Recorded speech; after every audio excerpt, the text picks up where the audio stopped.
Conakry, 20 février 2014, au sommaire de cette édition, les femmes ministres du nouveau gouvernement expriment leur soutien aux actions de la première dame de la République. Agadjene Condé, c'est au cours d'une audience à Conakry. La production de l'eau potable connaîtra une nette amélioration bientôt à Conakry. L'agence de coopération japonaise JICA s'engage à renforcer les capacités de production de l'acier. La culture de Moringa fait du chemin à l'île de Cristao à Bokeh. Des groupements de femmes s'illustrent dans la production de cette plante médicinale avec l'appui des partenaires. Mesdames et messieurs, bonsoir. Merci de votre attention et bienvenue dans cette édition. Le Conseil ordinaire des ministres s'est tenu ce jeudi sous l'autorité du chef de l'État, professeur Alpha Condé. Plusieurs questions étaient à l'ordre du jour, notamment la publication des lettres de mission des ministres au journal officiel de la République. Les précisions avec le porte-parole du gouvernement. La session ordinaire du Conseil des ministres s'est tenue ce jeudi 20 février 2014 de 10h à 12h45 sous la haute présidence de son Excellence le professeur Alpha Condé, président de la République, autour de l'ordre du jour suivant. 1. Message de Monsieur le Président de la République. 2. Compte rendu de la session ordinaire du Conseil interministériel tenue le 19 février 2014. 3. Décisions. 4. Divers. Au titre du premier point de l'ordre du jour, Monsieur le Président de la République a pris acte de la finalisation des lettres de mission des ministres et a demandé leur publication au journal officiel de la République. Le chef de l'État a ensuite demandé qu'un système de pointage électronique soit prévu afin de vérifier l'assiduité et la ponctualité des fonctionnaires. Il a souhaité que les achats de consommables et équipements de l'administration publique soient désormais mutualisés et centralisés afin d'optimiser la comptabilité matière, maîtriser les coûts et réduire les gaspillages. Il a ensuite demandé aux ministres concernés de régler la question de l'indemnisation des populations dont les habitations ont été endommagées par les travaux de la route d'Abompa-Koya. Le président de la République a annoncé la mise en place prochaine d'un guichet unique au niveau du ministère de la Ville pour assainir les formalités administratives relatives aux opérations sur les terrains et bâtiments. Il a enfin demandé au gouvernement de prendre les mesures nécessaires pour réserver un accueil chaleureux et fraternel au roi du Maroc lors de sa visite prévue le 26 février prochain. Au titre du deuxième point de l'ordre du jour, Monsieur le Premier ministre a fait un compte-rendu détaillé de la session ordinaire du Conseil interministériel tenue le 19 février 2014 ainsi qu'il suit. Au titre de l'examen de texte, le ministre de l'Énergie et de l'Hydraulique a soumis un projet de décret relatif au mécanisme de renforcement des capacités de la coordination de l'action gouvernementale. Ce décret propose la mise en place d'un dispositif qui comprend, premièrement, un conseil de coordination économique et des réformes présidé par le Premier ministre, qui est l'instance supérieure d'impulsion et de suivi de la stratégie de réduction de la pauvreté et qui sert de cadre logique avec les partenaires au développement. Il veille à l'harmonisation et à la synergie des actions avec les partenaires au développement et avec les instances de pilotage et de suivi des réformes. Il se réunit une fois par mois en session extraordinaire sur convocation de son président. Le Conseil de coordination économique et des réformes est reçu par le président de la République, chef de l'État, au moins une fois par bimestre, notamment pour faire le point sur les progrès réalisés dans la mise en œuvre des missions, de la feuille de route et des priorités du gouvernement. Deuxièmement, un comité technique d'appui sous l'autorité du Conseil de coordination économique et des réformes qui a pour mission de l'assister dans la coordination, le suivi, l'évaluation, le contrôle et l'exécution et l'impulsion de la politique économique, des programmes et des réformes du gouvernement, ainsi que l'analyse de leurs résultats. Il se réunit sur convocation de son président en session ordinaire une fois par quinzaine et en session extraordinaire en tant que de besoin. Au titre des comptes rendus, le Conseil a entendu le compte-rendu relatif au dispositif de réception et d'assainissement de la ville à l'occasion de la visite du roi Mohamed VI du Maroc. Le Conseil a été informé qu'un plan d'action opérationnel de 12 jours a été élaboré, prévoyant le balayage, le désensablage, le stockage des ordures, le pavoisement. En outre, le plan prévoit également l'implication des chefs de quartier, des associations de jeunes, du service public de transfert de déchets et des PME, le déguerpissement à poursuivre en concert avec les forces de sécurité et les chefs de quartier, la surveillance des lieux assainis par la police et les chefs de quartier. Des actions urgentes ont été identifiées. Elles concernent l'élimination de certains points noirs, le désherbage le long de l'autoroute, le nettoyage des espaces verts. Pour la poursuite de cette campagne, les ministères concernés ont été conviés à une réunion de concertation sous la présidence de M. le Premier ministre. Le ministre d'État chargé de l'économie et des finances a présenté un compte-rendu de la mission interministérielle chargée d'élaborer le plan d'action prioritaire du gouvernement. Après la revue du plan d'action prioritaire, le Conseil a demandé à la Commission la prise en compte des différentes observations, puis de soumettre le document lors d'un prochain Conseil pour approbation. À l'issue des débats fructueux sur le projet de texte soumis par le ministre en charge de l'énergie et de l'hydraulique, le Conseil a approuvé le projet de décret portant institution et fonctionnement du Conseil de coordination économique et des réformes. À l'occasion de la présente session, le Premier ministre a procédé à la remise officielle des lettres de mission aux différents membres du gouvernement. Avant de lever la séance, le président de la République a donné des informations sur la situation politique internationale. Le Conseil des ministres. Dans l'actualité encore, les opérateurs économiques ont été reçus ce jeudi par le chef de l'État. La discussion a porté sur les préparatifs de l'arrivée du roi Mohamed VI à Conakry. Il sera accompagné par une forte délégation d'hommes d'affaires marocains. Voici le compte rendu signé de Sanassi Keïta.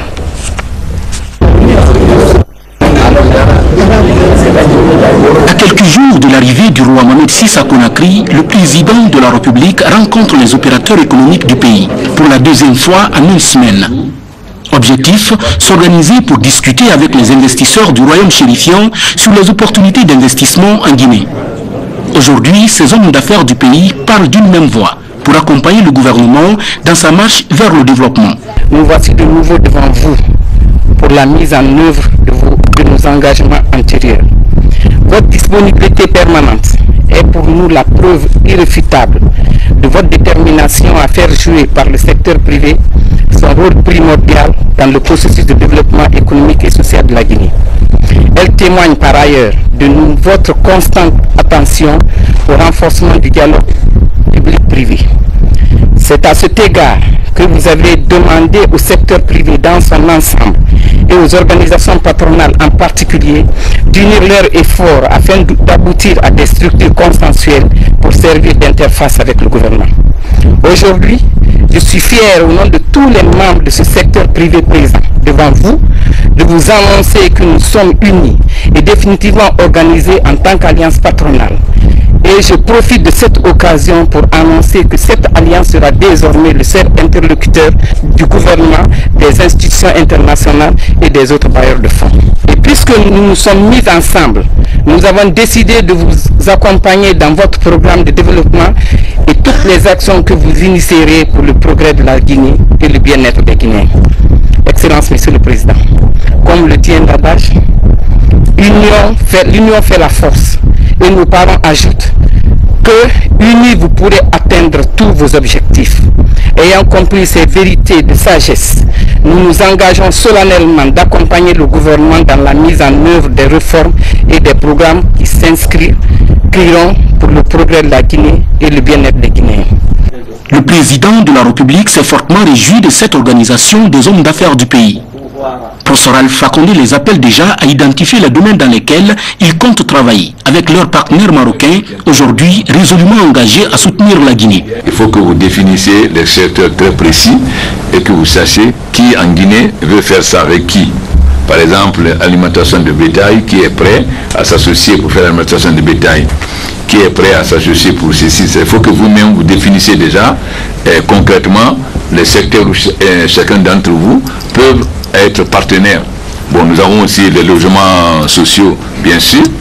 Bon, et donc il faut que vous mettiez d'accord. S'ils viennent, il faut que vous arriviez à faire des accords concrets avec des partenaires et que vous commencez le travail. Sinon, ça ne sert à rien.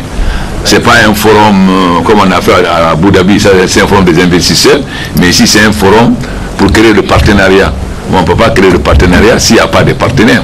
Le roi Mohamed VI, en compagnie d'une forte délégation d'hommes d'affaires marocains, est donc attendu à Conakry le 26 février prochain. Un signal fort de renforcement de l'axe de coopération Conakry-Rabat. Je vous disais en titre, la première dame de la République a reçu ce jeudi les femmes ministres du nouveau gouvernement. Elles sont venues témoigner de leur soutien aux actions de la présidente de la Fondation, Haya Yene Kondi, POSMI. Voici le reportage de Ali Badara Kondi. Cette audience de la première dame de la République est accordée aux femmes ministres du nouveau gouvernement. Au cours des entretiens, ces dames ont réitéré leur engagement à accompagner la première dame de la République, Haya Yene Kondi, dans la réalisation de ses différents projets à travers sa fondation POSMI. Elles entendent appuyer la fondation POSMI dans ses efforts qui consistent à assurer le bien-être des femmes, des enfants, des personnes handicapées et démunies à travers la réalisation des projets socio-éducatifs, sanitaires et économiques en Guinée. Nous, les femmes ministres nouvellement nommées, nous sommes venus rendre une visite de courtoisie à son Excellence, Madame la Première Dame. Nous sommes venus nous présenter, nous sommes venus la remercier et lui demander d'être notre messagère auprès de son mari pour lui traduire notre engagement à tout faire pour mériter de la confiance qu'elle nous a accordée en nous nommant ministre de la République. Madame la Première Dame est très active, elle est très dynamique, elle a des chantiers. Alors chacune de nous dans son secteur aura à travailler avec elle. Nous sommes à sa disposition et nous aurons certainement besoin aussi de sa contribution dans nos différentes activités. La nomination de ces dames aux différents postes de prise de décision vient une fois encore témoigner la volonté du chef de l'État, professeur Alpha Condé, à émanciper la femme guinéenne. La mission de la Cour pénale internationale a été reçue ce jeudi par le Premier ministre chef du gouvernement. Elle était conduite par le chef de section de la coopération internationale du bureau du procureur de la CPI. Les entretiens ont porté sur le niveau d'avancement des enquêtes sur les événements du 28 septembre. Compte rendu Adi Kamara Kabasuma. Troisième fois que le chef de la section de la coopération internationale du bureau du procureur de la CPI rencontre le Premier ministre pour discuter du niveau d'évolution des enquêtes sur les événements malheureux du 28 septembre au stade du 28 septembre. Amadiba a remercié le gouvernement pour les procédures déjà engagées dans ce dossier. Nous sommes venus réitérer nos remerciements à son Excellence Monsieur le Premier ministre à la suite de la bonne coopération que nous recevons des autorités guinéennes, notamment la visite que nous avons effectuée au président hier, reçue par le garde des Sceaux, et toutes les bonnes dispositions prises par le gouvernement pour accompagner la procédure judiciaire et l'enquête que mène le pool des juges par rapport aux événements que vous savez. Le Premier ministre a rassuré la Cour pénale internationale à travers son envoyé spécial à Madiba que les dispositions sont déjà prises par le gouvernement pour mener à bien ces enquêtes en vue de lutter contre l'impunité en Guinée. La deuxième phase du projet de renforcement des capacités des institutions parlementaires démarre bientôt en Guinée. Les partenaires d'appui se sont retrouvés à Conakry pour échanger avec l'Assemblée nationale afin d'identifier les projets. La rencontre a réuni les représentants de l'Union européenne, des NDI et du Parlement français. Le point avec François Lama. De la deuxième phase du projet de renforcement des capacités des institutions parlementaires en Guinée. La première phase qui arrive à terme en avril prochain a permis la réalisation de plusieurs activités, le tout consacré au renforcement des capacités de l'administration parlementaire dans le pays. Nous allons essayer de tirer parti de cette première expérience, faire une évaluation de ces premiers appuis pour ensuite réfléchir ensemble avec les différents partenaires, l'Assemblée en premier lieu, mais également les autres partenaires désireux d'appuyer l'Assemblée. Je pense aux États-Unis, la France, les Nations Unies et tous ceux qui veulent se joindre à nous pour voir ensemble comment nous pouvons effectivement accélérer nos appuis à l'Assemblée pour effectivement faire une institution républicaine performante. Justement, les dernières activités de la première phase du projet sont maintenant programmées. La participation des cadres de l'administration parlementaire au CISAP, l'organisation d'une session de perfectionnement en français juridique, mais aussi l'installation du réseau et des équipements techniques et l'achat d'équipements d'une unité de production audiovisuelle. Les partenaires restent mobilisés. Nous pensons de la qualité du travail législatif, voire de l'indépendance du travail législatif qui fonde une république. J'attache beaucoup d'importance à ce projet que je tiens à faire exécuter jusqu'à son terme. Pour ce faire, je m'engage à créer les conditions adéquates au personnel de l'administration parlementaire dans le point focal ainsi qu'aux coopérants techniques chargés de sa gestion. Les travaux du comité de pilotage ont pris fin par la restitution au président de l'Assemblée nationale des conclusions issues des débats. L'autre temps fort de cette édition, la JICA du Japon s'engage à aider la Guinée dans le cadre de l'amélioration de la production de l'eau potable à Conakry. Une mission de cette agence de coopération japonaise vient de visiter les différents sites d'eau de la SEG avant de signer un procès verbal qui l'engage à cet effet. Nabi Kamara signe ce reportage. En signant ce procès verbal de mission de 10 jours sur les sites de la SEG, la JICA du Japon et ses hôtes sous les auspices du ministère de l'énergie et de l'hydraulique s'engagent à améliorer la capacité de production de l'eau potable dans la ville de Conakry. Une opération qui passe nécessairement par le remplacement de la conduite 1100 entre Anta et Sangoya sur une distance de 3,500 km. Cette conduite, on le sait, est tombée en panne 3 fois l'année dernière. Pendant plusieurs jours, des milliers de personnes étaient privées d'eau dans les banlieues de Conakry. Guinéens et Japonais ont décidé donc de solutionner ce problème criard tout en s'appuyant sur la formation, le renforcement des capacités des agents et l'équipement de la SEG. Pour résoudre tous les problèmes d'adduction d'eau de la ville de Conakry, il y a de grands moyens que nous espérons pouvoir être mis en place, qui comprendraient la construction de nouvelles conduites d'eau, de nouveaux réservoirs d'eau et aussi la réhabilitation du réseau de distribution existant dans une première phase. Comme pour dire que le manque criard d'eau dans notre capitale sera bientôt un lointain souvenir. En prélude à la visite du roi Mohamed VI à Conakry, une équipe médicale des forces armées royales du Maroc a été accueillie ce matin à l'aéroport international de Conakry par le chef d'état-major général des armées guinéennes. Cette mission médicale composée de 104 médecins est venue pour installer un hôpital militaire de campagne à l'esplanade du Palais du Peuple à Conakry. Cette mission médicale comporte toutes les spécialités à l'exception de la neurochirurgie. Elle fera au moins 600 consultations par jour. Dans le même registre, le secrétaire général aux affaires religieuses invite les imams, les associations ONG islamiques ainsi que les directeurs communaux des affaires religieuses à une réunion de travail ce samedi au centre islamique de Donka, ici à Conakry.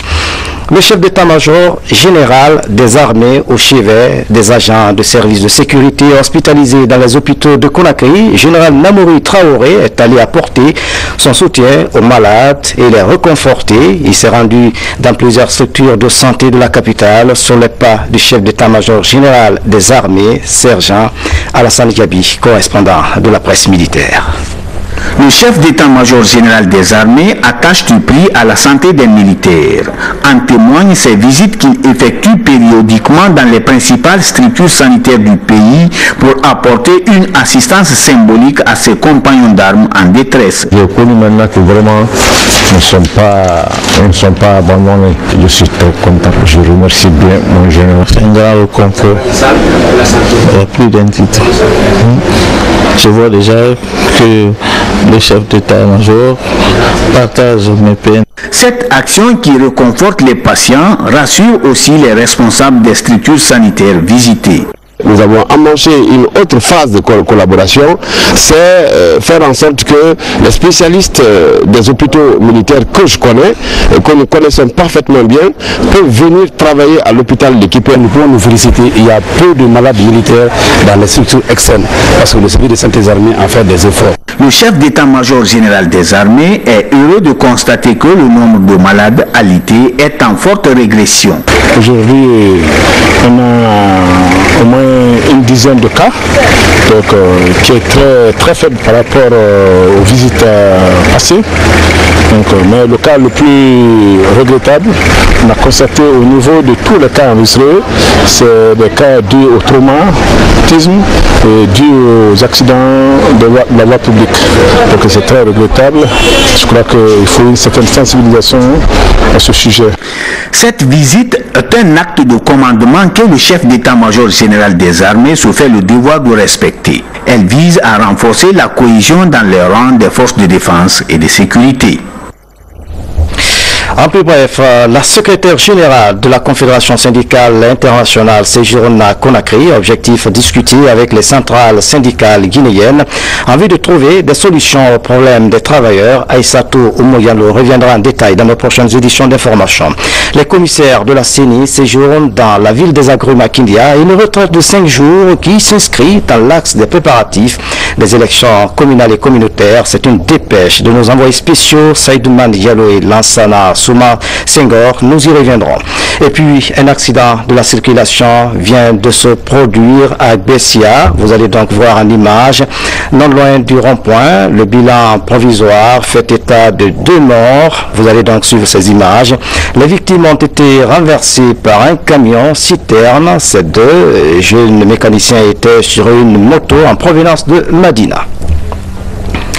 Les groupements féminins de l'île Cristao à Boki se lancent dans la culture de Moringa. Moringa est une plante médicinale qui traite plusieurs maladies. Un projet agricole a été ficelé à cet effet pour faire la promotion de la culture de Moringa. Ce projet est piloté par le PREM, Partenariat Recherche Environnement Média. Il est financé par le Fonds des Nations Unies pour l'égalité des sexes. Mamadou Alpha Baldé revient de l'île Cristao. Son reportage.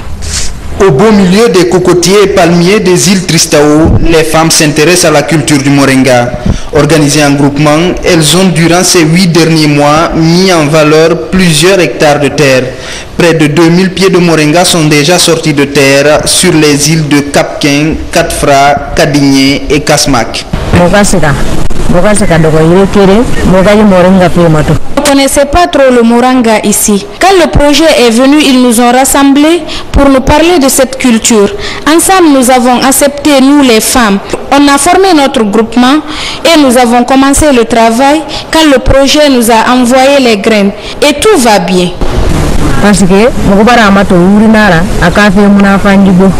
Avec ces groupements de femmes, le PREM, Partenariat Recherche Environnement Média, qui pilote le projet, échange sur les difficultés auxquelles sont confrontées les femmes, mais aussi évaluer le niveau d'avancement des plantations. Les femmes sont engagées. Et nous, on a amené le moringa ici parce que c'est une plante utile, justement, qui a beaucoup d'effets curatifs et aussi d'effets nutritionnels. À Cap-Quin et Kadigné, par exemple, les feux de brousse menacent fortement l'avenir des champs.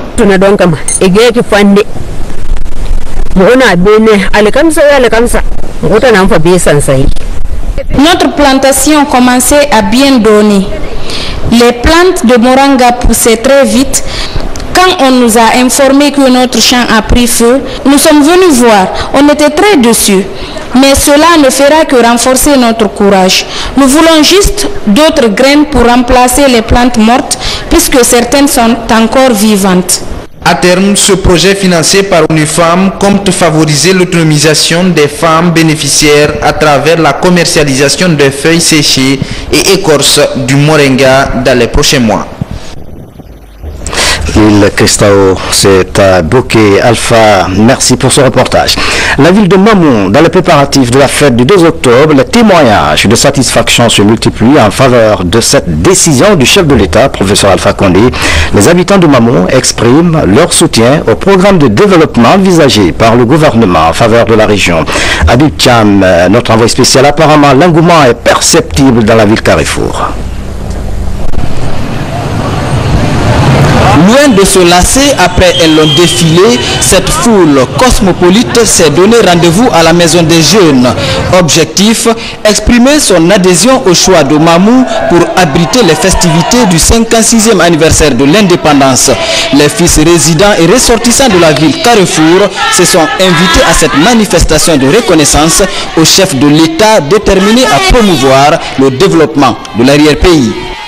Nous vous saluons au nom du président de la République, chef de l'État, le professeur Alpha Condé, qui nous a enjoint de vous dire combien vous êtes grand à ses yeux, combien vous êtes présent dans sa tête, combien vous êtes vivifiant en son cœur. C'est pourquoi il vient de choisir la capitale régionale de Mamou pour abriter le 56e anniversaire de l'indépendance nationale. Dans quelques jours, les chantiers du 56e anniversaire de l'indépendance vont rimer avec le quotidien d'une population très réconfortée. Sur place, plusieurs habitations et autres établissements commerciaux sont sous le coup du déguerpissement et leurs propriétaires sont prêts à faire des concessions au profit d'un développement transversal de la ville. Nous sommes très contents du pouvoir, en particulier le chef de l'État, pour l'organisation des prochaines festivités à Mamou. Surtout Mamou. On est content, on a même envie de marcher par la tête. Nous sommes très satisfaits. Nous soutenons le gouvernement et la population dans cette œuvre. Certains endroits sont déguerpis, mais l'action en vaut la chandelle. De multiplier 20 fois. Tout le monde est content. Et quand nous sommes sortis pour essayer d'embellir la ville, les gens ont cassé eux-mêmes. Et ensuite, ils sont en train de réfectionner. Donc, il n'y a pas de problème. C'est pas la sécurité qui a fait ça. C'est la volonté des citoyens eux-mêmes. Par ce choix du chef de l'État, le développement rapide de Mamou vient d'être amorcé.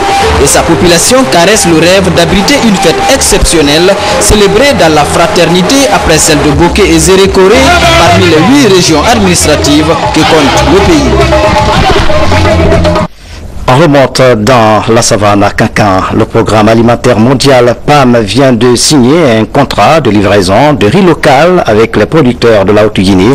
Ce premier contrat concerne 50 tonnes de riz étuvé, produits et transformés sur place. Une action qui pourrait mettre fin aux importations de céréales par le PAM en Guinée. Le reportage de Hansman Toumani Kamara dans les prochaines éditions d'information. 500 000 carcasses de moutons pour les démunis. C'est un don de l'Arabie Saoudite. L'opération de distribution a été lancée par le ministre de l'Action sociale, de la promotion féminine et de l'enfance. François Marat était de la partie. 1000 cartons de carcasses de moutons du Hajj 2013 pour la Guinée. C'est un geste du Royaume d'Arabie Saoudite. Il est destiné aux démunis et des héritiers du pays. Nous avons pris toutes les dispositions utiles afin que ces carcasses arrivent aux bénéficiaires. Parce que c'est venu pour les couches vulnérables et ça va les arriver chaque mois. Nous avons associé des départements techniques pour nous accompagner dans la distribution. Fini l'embarquement dans des camions, la commission de distribution prend la direction des différents centres sociaux et orphelinats de la capitale. Chacun reçoit sa part, d'où leur satisfaction. Nous sommes vraiment contents face à l'acte du gouvernement. Nous ne pouvons que remercier les donateurs d'avoir pensé à nous en nous apportant à manger. L'acte est vraiment salutaire. Merci. Ce don est le but de la coopération guinéenne-saoudienne.